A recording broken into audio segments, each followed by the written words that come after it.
What would you do if your best friend turned into your worst nightmare, constantly belittling you, making you feel like a guest in his home, and lording power over you with the words, "my house, my rules"?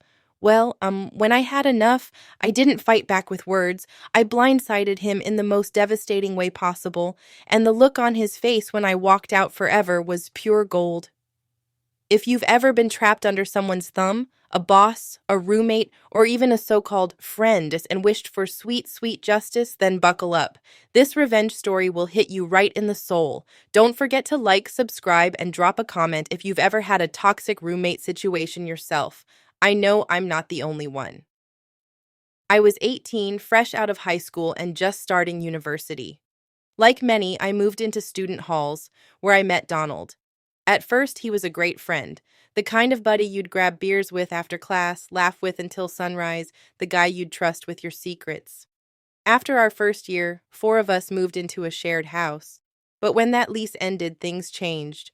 Donald had quit university, landed a banking job, and decided to buy his own place. He offered me a room. At the time, it sounded like a dream, living with my friend in his new home. I thought it would be just like old times. But the second the lease ended and I unpacked in his spare room, I realized something had shifted. Donald wasn't the friend I thought I knew anymore.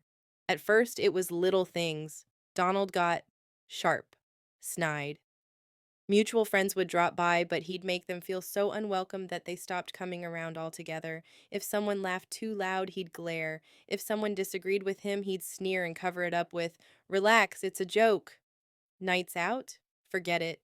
Donald always had an excuse. And then came the uninvited guest, his aunt. This woman practically moved in. She came around every other day like some self-appointed warden, looking down her nose at everything I did. Then one day, Donald declared he was getting Sky TV. "You'll pay half," he said flatly, as if it was a rule written in stone. But I was broke. Between tuition and my part-time retail job, I barely scraped by. I told him I couldn't afford it, and that's when he smirked. A smug, condescending curl of the lips as he snapped, "Then you don't get a say in what I watch on my TV." That was the first time I felt it, the shift in power. This wasn't a roommate situation anymore. It was a dictatorship. The chores.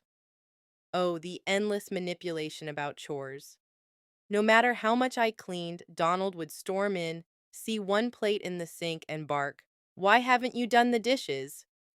I'd protest, point out that I did them the night before, but he'd gaslight me with, "It's always your turn, stop being lazy." And if I pushed back, he'd drop his favorite line, the one that made my blood boil every single time. "My house, my rules. Maybe you should rethink living here if you don't like it." He said it so often it became his mantra. Like he loved reminding me that I wasn't an equal. I was a tenant. No, scratch that. I was beneath him. The worst part? I was killing myself. 3 full days of uni, 4 retail shifts a week, balancing books and bills, while he worked his cushy bank job and pretended he was king of the castle. And then one night, as I lay in bed, staring at the ceiling, I thought, maybe he's right.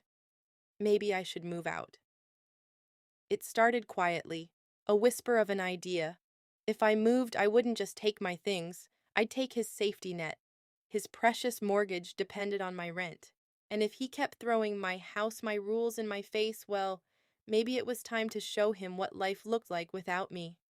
I confided in a friend who introduced me to someone looking for a roommate.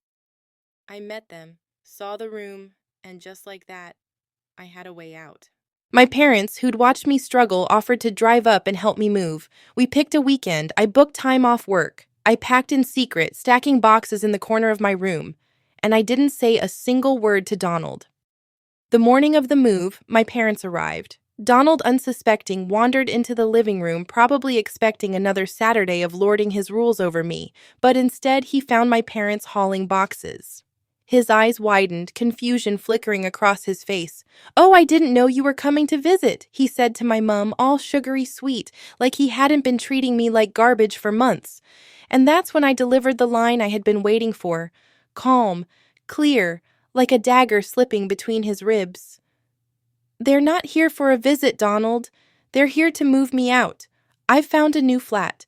I decided I didn't want to live by your rules after all, so I took your advice. I'm moving." I swear the color drained from his face. He just stood there, mouth slightly open, waiting for the punchline. But there wasn't one. My parents and I carried the last of my stuff out in just 2 trips. I didn't say goodbye. Didn't even glance back. I just left my keys on the coffee table and walked out. Later that evening, as I settled into my new place, I got a text from Donald. "I'm really sorry for the way I behaved. I hope we can still be friends." I laughed, out loud, and then I typed back one single perfect message. Ha ha ha ha ha. And that was it. That was the last time we ever spoke, but karma wasn't done with him. A mutual friend later told me that Donald couldn't cover the mortgage without my rent. No one wanted to move in with him. Everyone knew how toxic he was after the way he treated me. He lost everything, had to quit his job, sell the flat, and move back in with his mum. The so-called king of his castle, dethroned. Permanently. Sometimes the sweetest revenge isn't loud or dramatic. It's quiet. It's walking away, leaving someone to face the mess they created, and never giving them the satisfaction of a goodbye. Donald wanted control, and in the end, he lost it all. My new roommate? They became one of my best friends for life. Karma really does work in mysterious ways. Was that not the most satisfying revenge ever? The way his smug little mantra backfired? Chef's kiss. What do you think? Would you have confronted him differently, or do you agree that silence was the ultimate revenge? Drop your thoughts in the comments. Hit like if this story made you smile, and make sure to subscribe for more real-life justice stories that prove karma never misses.